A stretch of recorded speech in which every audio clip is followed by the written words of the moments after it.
Run like I don't got any stake. Yeah. Run it up. Yeah. Welcome once again to the Box Score Live, folks. I want to bring my guests. Today we got a wide panel. Me and my co-host AJ Williams, Rohan Ford back from Spurs Town, and we got the most popular man in Barbados, Mr. Keel Howard, on the program today with Pakar, a recording artist. Whoa. How is everybody doing? It's surviving. A little bit. Good. Had a tough draw just now. I would just like for the supporters of the program and the show to like, subscribe, and share your comments in the bio, in the messages. We appreciate everything that you've done. But we can get right into it. This is a very touchy question, especially for our Spurs man. Harry Kane. Should Harry Kane look for greener pastures elsewhere? I know he's, Spurs right now below the top four. It looks like they're not going to make it. He has to be contemplating his future at the club. He's a top player in the sense of world football. Should he look for greener pastures? Is there a possibility that he could move on? AJ, we can start with you. A serious question. Of course he should. Yes, he should look for greener. If he has an opportunity, then he should take it. The thing is, I don't want to get too deep into it. I honestly don't see where at this point, especially given the way the market is going to be because of the economic climate due to COVID, and then the other players that could potentially be on the market as well. I feel like his options are limited, which makes me even more firm in my stance that if indeed he does get a serious offer, he should take it. Seen him linked to Man City. I don't believe that, personally, still don't believe that City are seriously in line to obtain his services. But if they are, by all means, if I'm Harry Kane, yes, of course you move forward. Stay at Spurs to do what? Become the leading goal scorer in Spurs history? Okay, cool. Well, a lot of people speak of him overtaking Alan Shearer on the all-time. If he does have a chance at City, he could do that in the Premier League still with a team that has a chance to win trophies. It's quite interesting that you went that route, considering I put that forward to you sometime last year. But we'll get back to you on that. A whole year. Opinions are allowed to be changed. Rohan, I know this is your club, so I know you've got a lot to say pertaining to Harry Kane.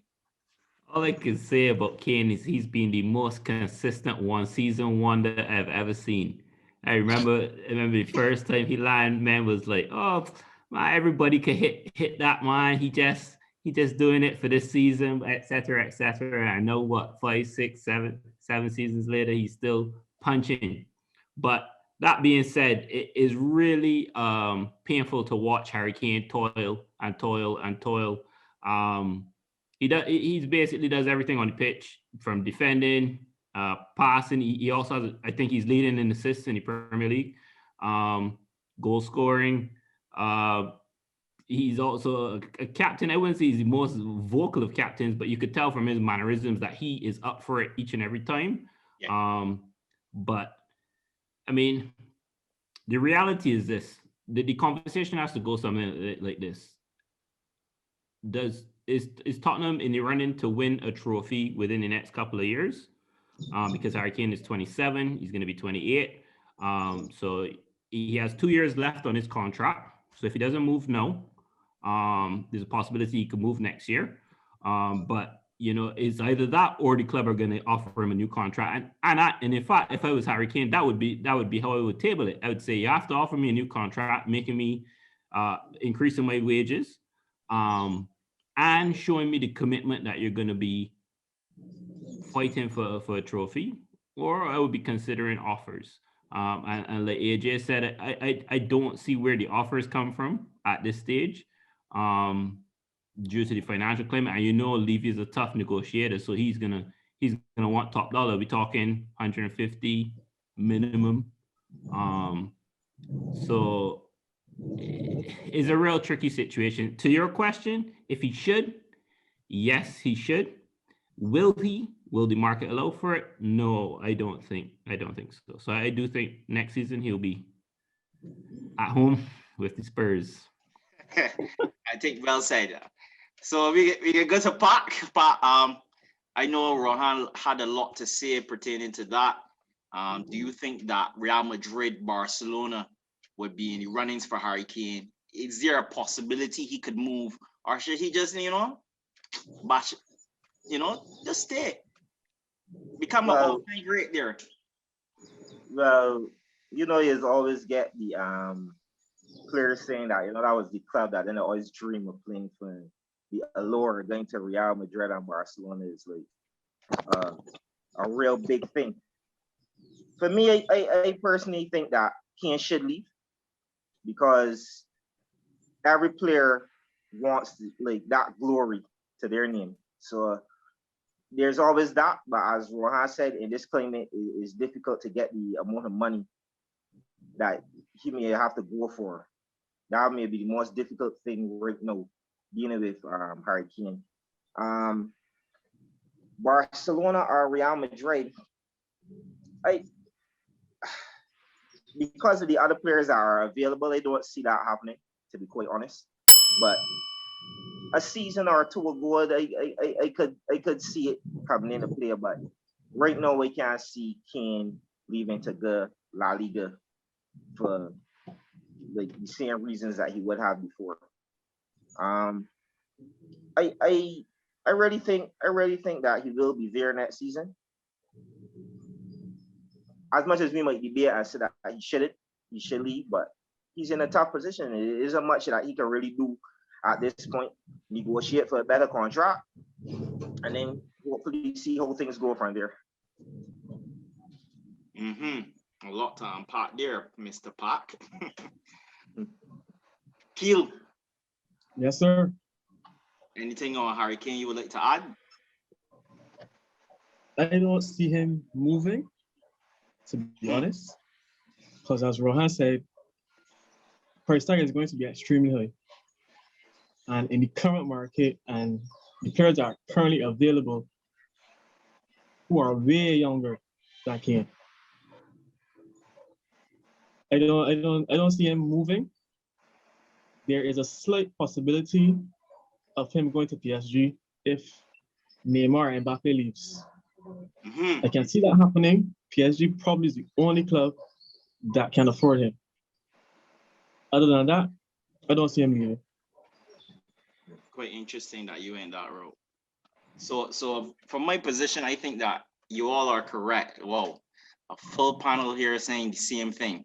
But there's no possibility that Harry Kane could leave Spurs, like Rohan said, considering the financial climate with COVID and the pandemic going on. It is difficult. I ain't say so too. Why you quoting about Rohan said as if I ain't say so? What sort of disrespect is this? This is why sacrificing my time for? Sir, let me say that it's not always that I get to agree with Rohan, so I have to highlight it. Me and you, we have our discussions. We tend to go that route quite often. So I have to give Rohan his flowers in this moment. I just letting you know that before you get in your feelings, right? Because you're the emotional Arsenal supporter.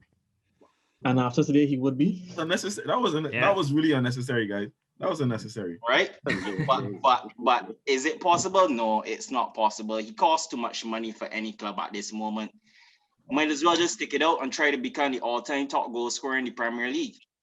Become a Spurs all-time great. Everybody will love you in the city, and it's best at this moment. It's nothing else that he could do. But we will go. But one of the things I want to bring to the fore is that there's a lot of talk about Haaland, and he's a tremendous young talent. However, to me, if a club is going to make the investment in Haaland, Harry Kane is the finished article, while Haaland is still building and growing into what he will become. And there's a lot of young talents that we have seen that have not lived up to their billing, that have been hot at the age that Haaland is, and 2-3 years fizzle out, don't cope with the media pressure, don't cope with the moves to bigger clubs, and it is a question mark. I don't think that Harry Kane is a question mark. So if there is money in the market for a Haaland, say at City, Kane is probably a safer bet. But you just said not long ago that Sorry. you started with saying you want season wonder, didn't you? That was me being facetious. One season, Okay, one. but you were right. He was a one season wonder. Everyone gave him that. So why can't Haaland progress the same way Kane did? I'm saying he can, and it's very likely that he could. What I'm saying is that you're taking a gamble, especially if say Haaland moves to City or something like that. Players don't always acclimate to the Premier League as people anticipate they might. And I'm saying within the Premier League, a club like City, if they are finding the funds to risk on say a Haaland transfer, they could also be looking at Kane as an option. As a backup tried option. and As a true backup option, striker. I agree. As a backup As a option. backup option to Haaland, yeah. No one is disputing that, you know. It's just that Haaland is the first option, or if we don't get Haaland, then we try for Kane. It's that simple. I mean, So, but I mean, like, I think Kane would be what third option. So if they don't get Haaland, I mean, is a foregone conclusion that Mbappe going to or he just of the well, I mean, Mbappe don't necessarily play the nine, so I mean, in terms of the actual out and out nines, nine. Okay. yeah. But if we're speaking overall talent, of course, Kane is third behind those two, though. But yeah, because when you look at the investment a club will have to make, you got to consider the ages of the players too. Haaland being 20 and Kane being 28, basically. And Kane has, to be fair, Kane has had a few injuries, huh? Yeah. So you got to look at that as an investment, a long-term investment. You want a player for the next 10 years when you sign a player. But I'm glad that Pat made the mention of Mbappe, because there's been a lot of rumors about Mbappe staying with Paris Saint-Germain, potentially signing on a new deal because Neymar is set to sign as well. Is that the right move for Kylian Mbappe at this stage of his career, with everything he's been able to win at the international level and with Paris Saint-Germain, with only probably that elusive Champions League, which he could win this season as well? Should he look for different pastures, or should he stay with Paris Saint-Germain, become an overall legend? Well, I think he should leave. He should go to Real Madrid. If PSG doesn't win the Champions League this season, I don't see why a young talent like Kylian Mbappe should stay in the French league. I honestly think that he should be with the clubs quoted as the elite clubs to showcase like why he is mentioned amongst the likes of Cristiano Ronaldo and Lionel Messi. If you really and truly want to be known as one of those players, you are not going to get that while playing for PSG. And as much things as he can win in France, I think that it's more to your credit if you could win those things with the other clubs. Winning La Liga with Real Madrid, or doing a double or a triple with Real Madrid sounds way better than doing it with, well, even doing it with PSG is difficult, way more difficult. And as I said, it doesn't add to what he may want to become the player that I think that he can become. You want to play with players that are of that ilk, even in other positions as well, to help improve your game as well. And I don't think that he can get that in France. Interesting. Keel, you share the sentiment? I really do. I had to wonder if Pat was Real Madrid for one moment there. Come on. He basically said everything I would have said. Well, but yeah, I don't see Mbappe's thing. He's already world class. We can't say he's already world class. But his main goal now would be Ballon d'Or and Champions League. Okay. So I don't see him winning either at Paris Saint-Germain. Yeah. I don't see him in either at PSG. No. So AJ, you feel as though these two gentlemen are correct in that analysis? Because I mean, Paris Saint-Germain have been showing a lot of ambition lately, especially going towards the Champions League. They went to the final, they're in the semi-final once again. You know, it could be a good decision to stay with Paris Saint-Germain. They're financially stable as well. Is an organization that is looking to help him. Staying at PSG might not be a bad idea. I don't think it's a bad idea, but at the same time, Mbappe is a generational talent. And the fact of the matter is, players like this, they're in this sort of special bracket where they get to be able to chase basically the two main goals of being like a professional athlete: the money and the trophies. With this sort of talent, you're able to go to the best club who could pay you the highest wages, and while you're still competing for trophies. Some players get this like after like a good season, like that, you're out of yours and that kind of thing. You know, a good season with a club, then a club with big money come for it. But Mbappe is a kind of player that year after year he's going to be in this sort of bracket, right? So I think the best move for him right now, whether PSG win the Champions League or not, he should move. If they lose it, this will be back-to-back years that they have lost a Champions League, like the first time since is Valencia, right? I'm pretty sure they were the last team to lose back-to-back, if I remember correctly. 2001. Either way, if they win, still go. That's a perfect swan song. All right, you did what you have to do here. Take up a challenge on a higher level. The reason I would say I understand your case for PSG, and you're not wrong, but the opportunity to play for Real Madrid doesn't come just any and every day. And a player of his talent, I think, while I said, yeah, he will be in that conversation every year to be able to go to a big club. If they want, go ahead. You know me and that conversation. We've had this conversation. You know me and that conversation. Yeah. Correct. I don't care nothing about staying around for development's sake and all sort of thing. Nah. When these big clubs come knocking, go ahead. So I think he should move, whether PSG win or not. Go to Real. If Real Madrid is serious, go ahead. So Rohan, seeing as your former manager is now the manager of Paris Saint-Germain, do you have a different... That's another reason he should leave too. That's another reason he should leave. Do you have a different position to your colleagues? Slightly nuanced, but in the same vein. I think the opportunity is there for them to win the Champions League this season. And if he does, then yes, he should leave. But if he doesn't, then he would always have that kind of shadow on his record that he couldn't win the Champions League unless he was at Real Madrid or a club of that level. So the same reason why Neymar left Barcelona to go to PSG, to be the star there, to chart his own path and make a name for himself in a club like PSG. I know they're trying to win the Champions League, which if they do, to Neymar's credit, it will have to be a case that he won at Barcelona, left Barcelona, and won at PSG. That's commendable. I really refute that theory, by the way. I really refute that you theory. You can refute it. There.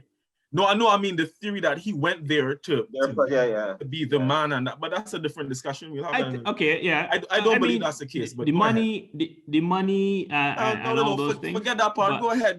I think it is. I think the same way how y'all painted the picture that winning with Real Madrid and such is on this prestige, winning without them, winning in a club that is not the traditional Champions League names, also would bring with it a certain level of prestige. And to me, in terms of progression, he's not going to go to Real Madrid and then go back to PSG. So he really wants to close the chapter at PSG with a Champions League. So if he doesn't get it this year, next year might be the last chance saloon. And I think that has to be front and center of his mind, winning it this year. But if not, then he probably will want to give it another try. Yeah. And then eventually move on. He's 22. It's not like he's going to run out of years. And so that's my stance. However, if a club like Real Madrid knocks, I don't know any players that say no to that. I don't know any players that say, oh, no, I can wait a year or whatever. No No. club, If they come, it don't matter how many times, like the prestige of winning with PSG, that would be a really good story. But no club is going to be Real Madrid ever in the history of football. No club is going to be Real Madrid. Real Madrid is a different kind of beast, a different kind of opportunity. And when you get it, you take it. And I think he has a talent to succeed there. You don't wait and try to cut style on Real Madrid. Don't do it. Whether you win the Champions League, no one is going, like his legacy, even if he were to lose the Champions League this year and go to Real Madrid, it would not affect his legacy if he wins it with Real Madrid. No one is going to look back and say, oh, well, he couldn't win it with PSG, but he won it with really? Zidane couldn't. You think anybody studying, oh, well, Zidane ain't that good because he couldn't win in Juventus, but he went, nah, it's Real Madrid. I would even ask if one could remember the players was from the Porto side that won Champions League. Yeah. That end up going Chelsea behind Mourinho. But I mean, in terms of the greatest or who like that, they don't think it really matters that kind of really. If somebody that had left that Porto side, I don't think it's whole way in that regard. this is spoken from true big club men. So me on the dog side, on the small club or a medium-sized club, it matters. I am sure you speak to any Portuguese or any person from that side, it matters. Porto will always be remembered as iconic for winning that Champions League. Yeah, So, yes, but I'm talking about So on that note, we can return again. We can return after the break, right? Thank you again.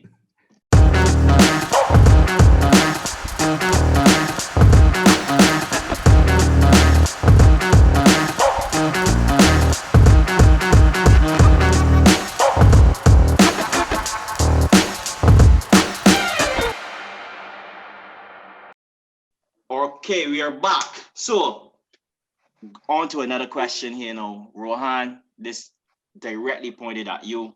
I know you're a Jesse Lingard supporter, so I wanted really to hear your take on this issue. So Jesse Lingard is having quite a season. Well, the second half of the season, he's scored 9 goals now, got about 5 assists since he's made the transfer to West Ham on loan. Is he in prime position now for England selection for the Euro, or is he a bit too late? How do you quantify his situation?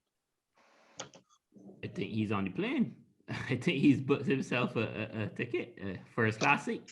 The thing about Jesse Lingard that I enjoy is that, and even in his time at Man United, he was always a player that you could see the enjoyment of football kind of in how he moves, his play, his celebrations, as cheesy as they are, and how he carries himself with the other players on the team. And for a long period of time, he had some personal struggles and was not performing either. And he kind of lost the enjoyment of football at Man United. And this stint at West Ham has reinvigorated the player. He made the note of saying that he was in his physical peak when returning to United after COVID lockdown, etc., and was not given a chance by the manager to show his skills. And therefore, he's showing them now. And I think that Jesse Lingard in his renaissance deserves to be in the Euros. I believe on merit alone.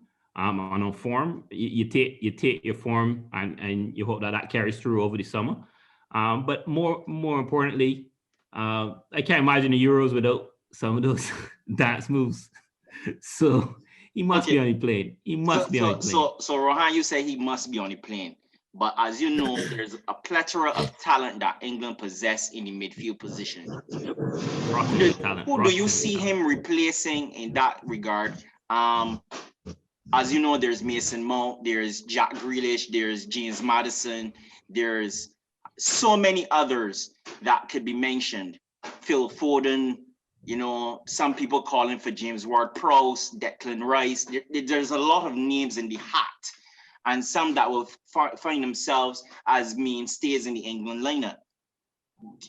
You see him replacing anyone in that regard? So, as if I remember correctly, Jack Grealish is still injured?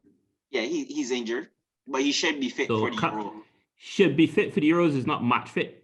So at the end of the day, you know, you haven't played football in a number of months competitively. Madison was also injured. Is he back playing for Leicester?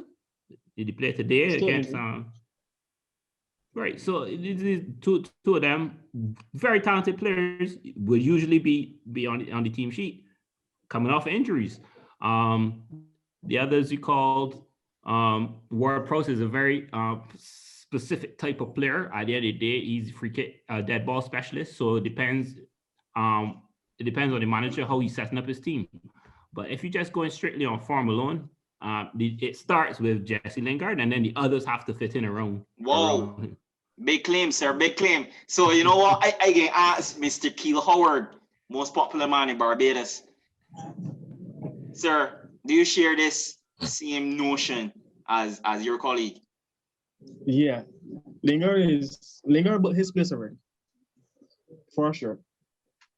So with that being said, you have anything to say pertaining to who is going to be out? And there again, names like Raheem Sterling in the attacking third. There's so many names that England have at their disposal. You feel as though that Jesse Lingard can start any England team, or he coming off the bench? I don't see him starting. I really don't see him starting, but Lingard off the bench.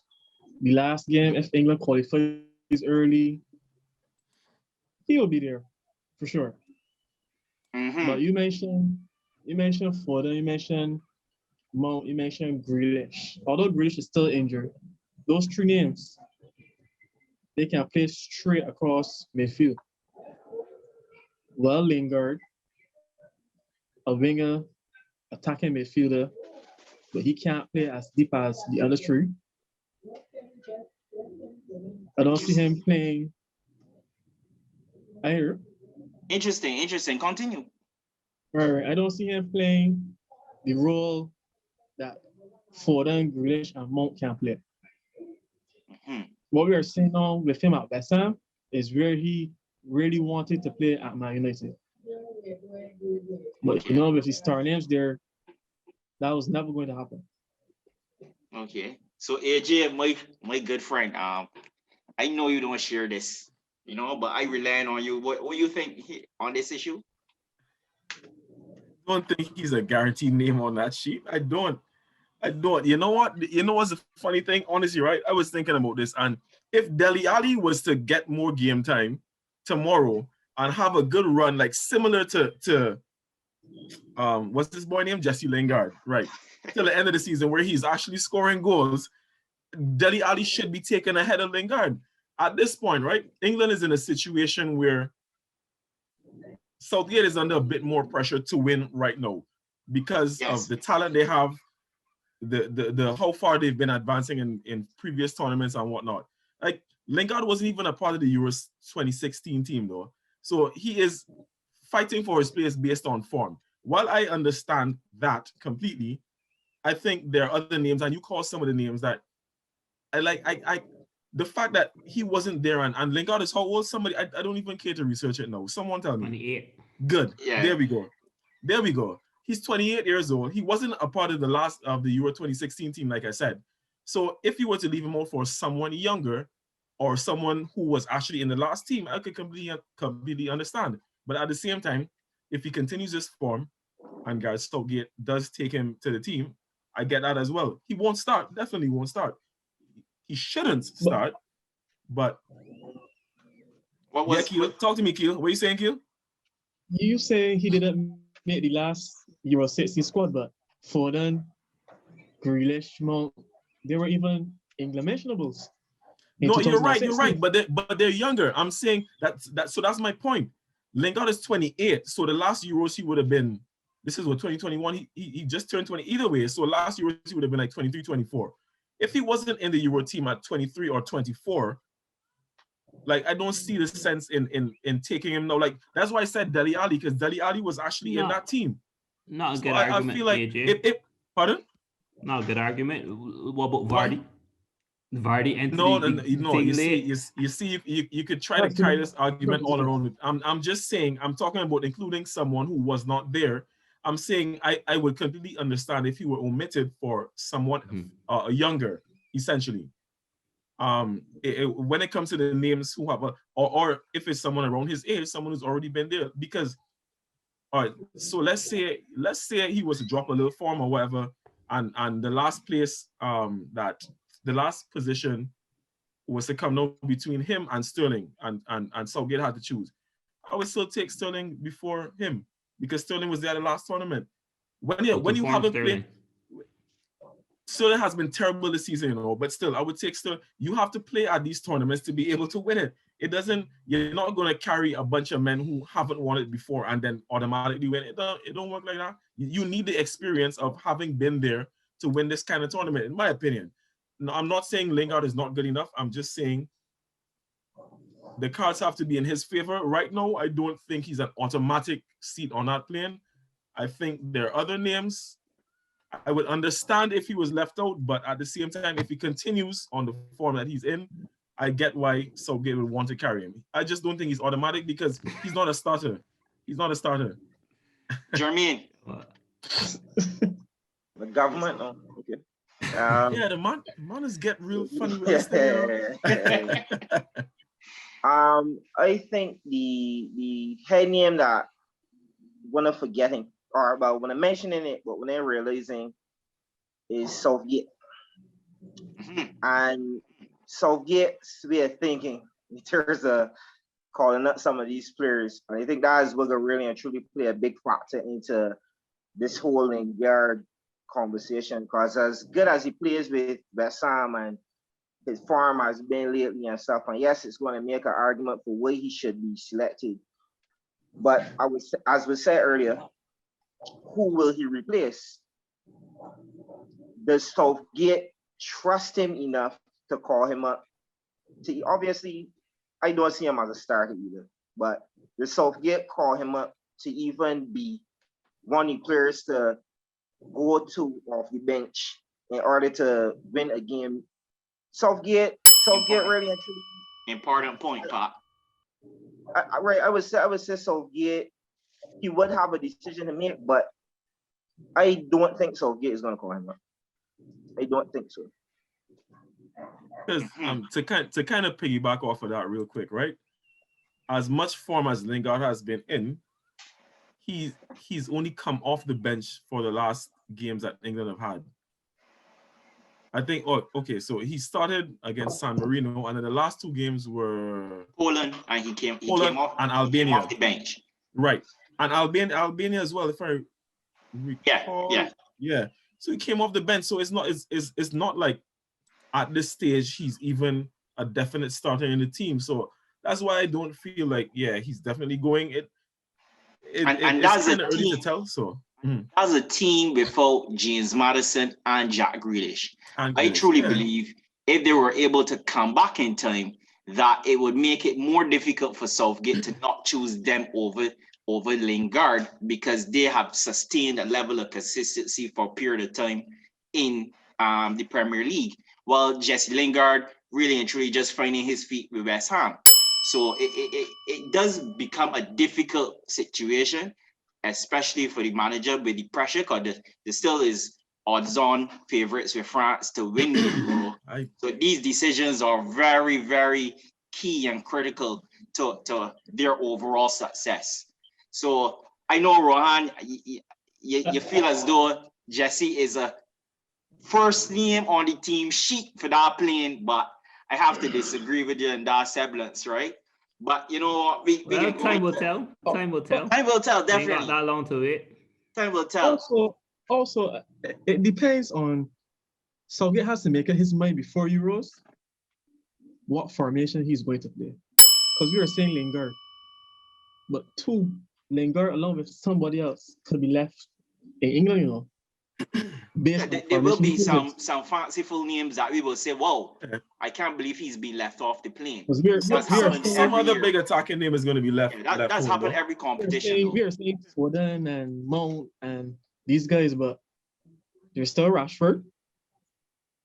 There's still Sterling.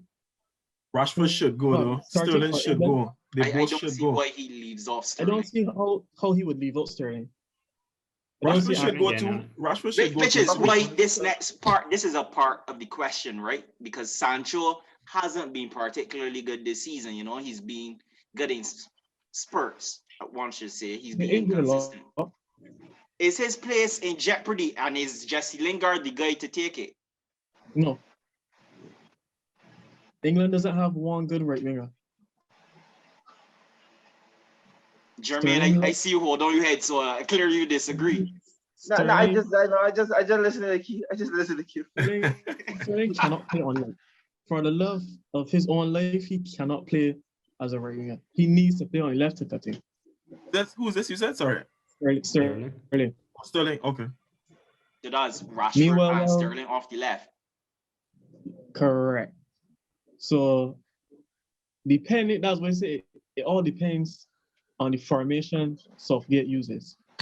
Because also, if he goes with the same three at the back, before it was Kane and Sterling up top. So that means that's two positions already taken.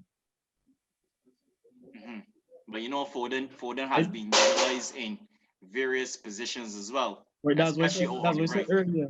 Between him, Mount, and Grealish, they can play straight across the midfield and even deeper in midfield. So it's not like you kind of saying that there ain't really no room for Lingard. No, I'm not saying that. It's the formation he's going to choose. It's going to be the problem. That's where I'm coming from. Yeah. So it comes down to. So the thing is, what I feel about this, right, is that a formation is good for like 75 minutes, and then especially when you're in this sort of tournament, if you're either winning the game or you need to win the game. If you're winning, you can bring on whoever you want. You can bring on like that kind of thing. When you need to win the game, formation goes out the window. You bring on attacking players to score goals. You need match winners. Essentially.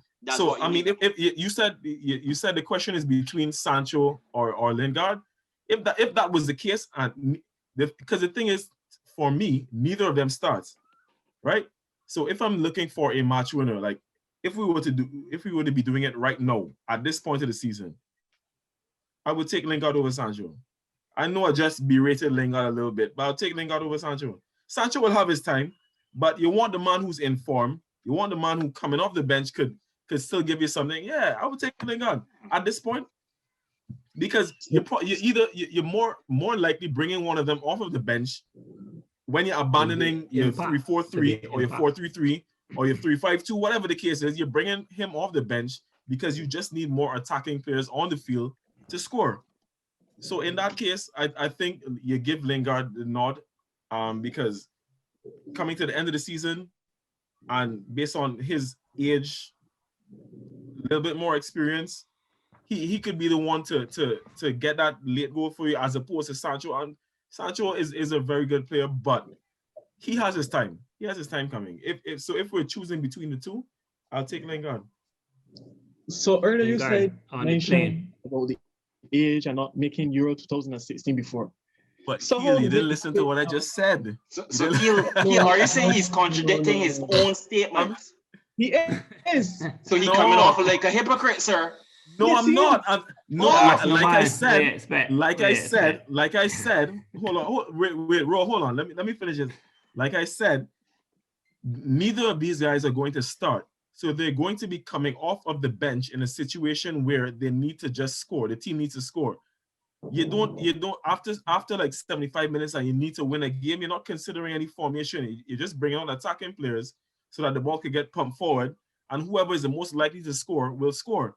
I'm not saying Sancho can't, but I'm saying based on how this season is going, if we were doing this right now at this point, Lingard is a better option because he is in very much a better goal scoring form. Agreed. Neither of them was in Euro 2016 though, Keel. I hope you listen to me. Don't play you looking now, Listen to me, Listen to me. Listen to me, dog. I'm listening. Okay, good. Neither of them was at Euro 2016. So it doesn't matter. They're both on a clean slate, right? So the fact of the matter is, I would take Lingard because of how the season has gone. He has a little bit more experience. Like I said, to come off the bench and do that, I trust I trust Lingard more than Sancho. That's essentially it. All right. Okay, but earlier Don was mentioned Lingard's stats. So it was just drawn to my attention that Sancho has 6 and 9, 6 goals, 9 assists. Mhm. Being out so far at least 75% of the season. Given those stats and given Lingard's late rise, how is it? Lingard only started playing in February of this year. The Pardon? transfer happened in January, and he started playing. That's His 2 against run 1. Both started of y'all in against me? February. That's it? 2 against 1? No. Against you. Oh, okay. Is it? Wait. No, Rohan is agreeing with you that With me? Jesse Lingard would be in superiority of Sancho Sancho. in terms of getting to the. It didn't sound so. My No, apologies, it was Rohan. agreed. It was Mea agreed. culpa. That was agreed. And also, it was just reminding Keel that Lingard started late too. He started in February to know, and he's been for club and country banging them in. So Yes, I don't know. I'm not disagreeing with you, but at that same time, this is the same time Sancho was injured. True. I mean, So injuries are. We went from one man who didn't play from September to December, January, for one man who played from September, January, and got injured late January. Basically, the stats favor one. So Keel, I guess you little bit infer. But also, Keel, here's the thing, right? Jesse Lingard has been a part of this qualifying campaign. Coming off the bench, yes, but he's been a part of it. Sancho, not as much, right? So that's why I'm saying that, because Lingard realizes his role right now would be to come off the bench. I feel like he's already been able to correct. He's an impact sub. He's already acclimatized a bit to that, whereas Sancho isn't accustomed to that. Like when you were accustomed starting, if you get injured, you know you're still coming back to start. Coming off of the bench is a different case.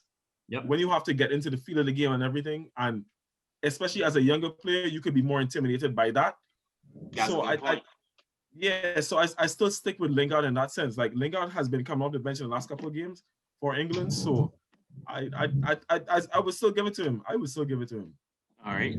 So it seems like we've all ended up agreeing here that Sancho could be on the way out of the Euro, and obviously Jesse Lingard could be in the position to capitalize on that place.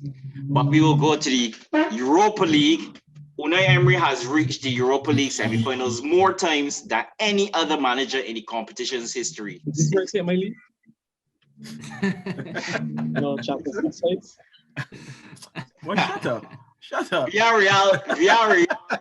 Villarreal are in a position where they have a man that has won it multiple occasions. Can they win this competition?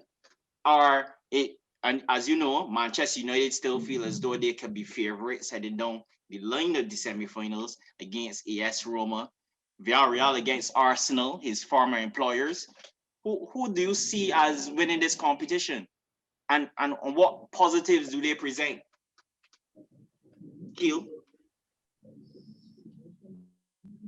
I can see United winning.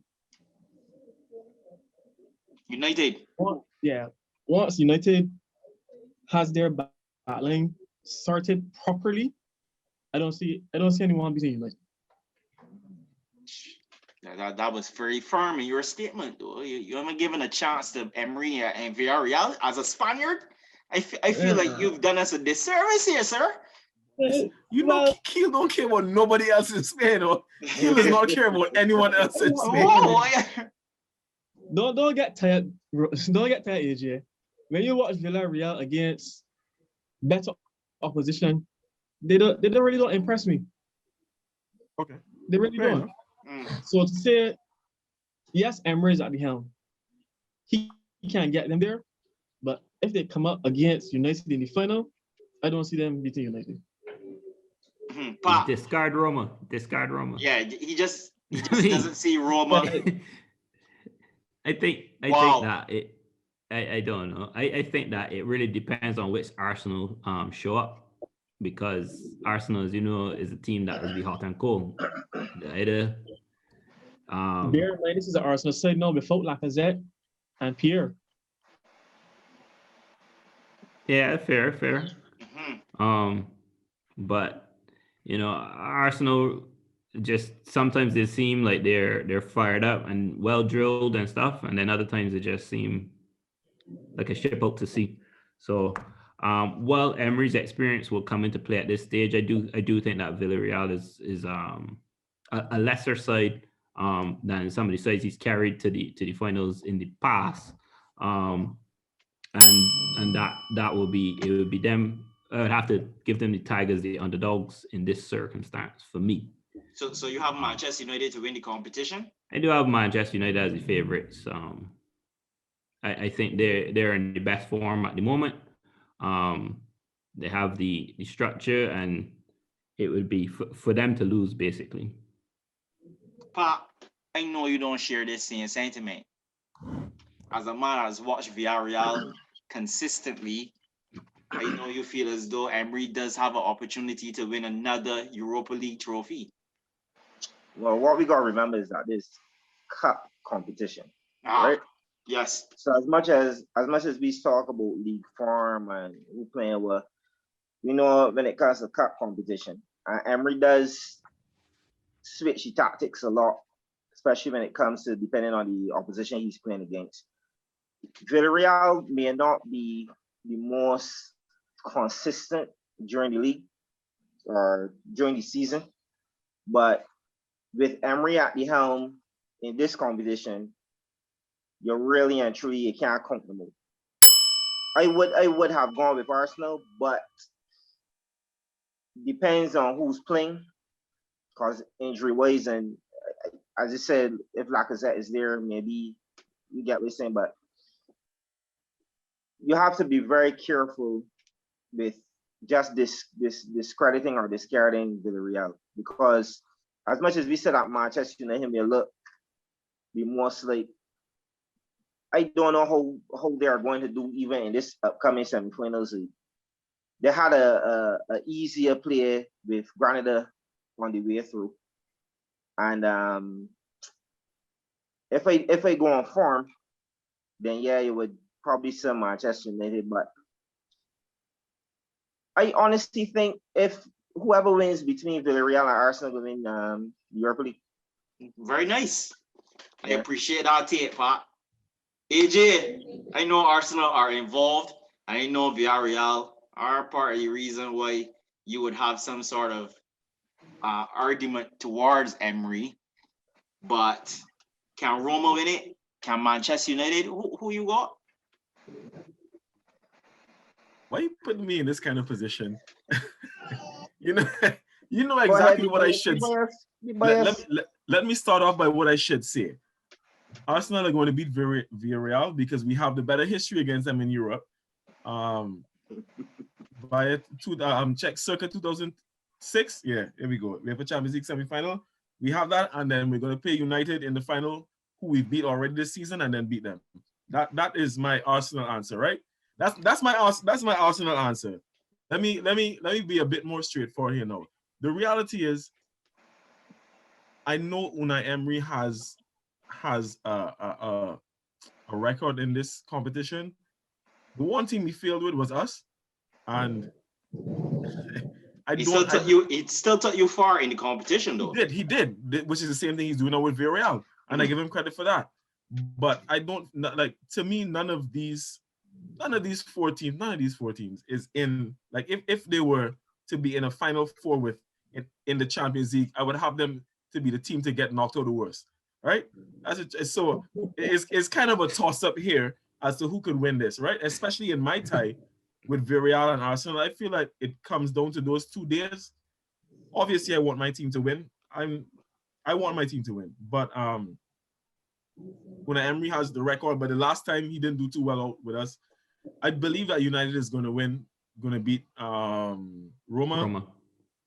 They won this competition in 2017. A lot of the same players are still there.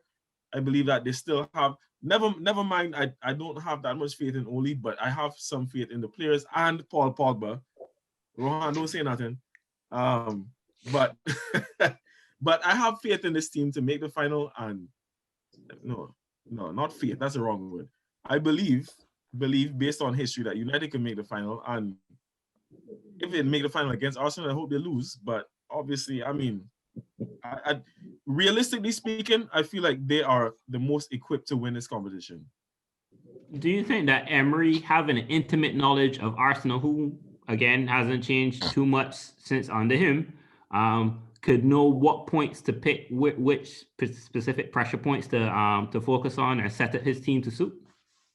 Well, I think we have changed in the sense of personnel, because there are a few more players now who are key personnel to Arteta's team that weren't there when Emery was there. So I feel like Arteta might try to throw a wrench in that sense.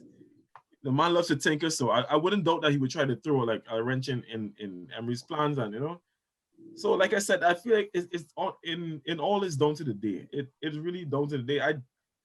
I can't tell you I'm like 100% confident that we'll get past Villarreal. It's honestly 50-50 for me. It matters which Arsenal shows up on the day. It could be the Arsenal that played Fulham, or it could be the Arsenal that played Slavia Prague in the previous round. So I really don't know. All in the same week, right? Correct. So I don't know. Yeah, the most consistent team in this left in competition is Manchester United. Manchester United, yeah. However, That's true. I think the other teams are putting their eggs in the basket of Europa. That's Roma, who's starting to lose games in Serie A because obviously they're trying to place some more emphasis on the Europa League. That might be the only way they can get back into Europe next season. Villarreal in 5th place in La Liga, some ways from Sevilla. So they know that there's a Europa going back into Europa if they don't win this competition.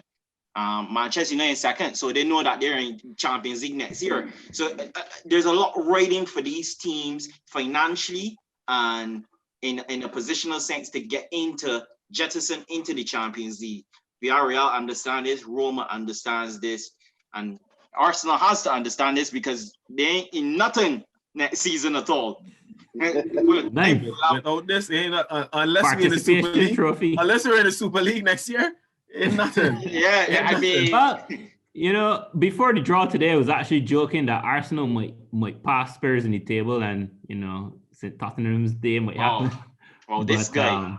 But then the draw. In the back of my mind, I was thinking so too, but then he was thinking so too. Yeah. I think that was a dig Arsenal, to be quite honest, because I know it was, but we get him a blind. They take it. There's no way that Arsenal can pass Spurs at this rate. Yeah. And Pat losing Atletico the league title. There's a lot riding on the rest of the season. Battles draws. left to go. Look, don't hide in the corner. Real Madrid, man. Draws we're sharing this weekend, man. From Friday to now, draws all around. Draws. All Barca has to do now is just beat Pakar, and I'll win the league. We have it on record. Time stop. Real Madrid will win the league. He said if Barca beats Atletico, Real Madrid win in the league. That's what. To be fair, that's what he said. That is what he said. Accurate, to be quite honest. Because if Barcelona wins that game and continues to win for the rest of the season, they will pass you. No, they have a few sturdy games coming up. Sturdy. So I expect a draw here and there. Okay, sir. Okay, so we can conclude. Like, subscribe, share. But you something you had to say? No, I was just gonna tell you, to be fair, almost every game with Real look like sturdy games recently. Like right now, Real don't have skin and bones, so I can't answer that. It's just that. And suspensions, okay? Yeah, before these men get too deep in this. There's about to be a brawl on the show. So your white shirt like an eggshell, man. Your white shirt like an eggshell. Cut. All right, thank you, folks. We enjoy it. Thanks for having us.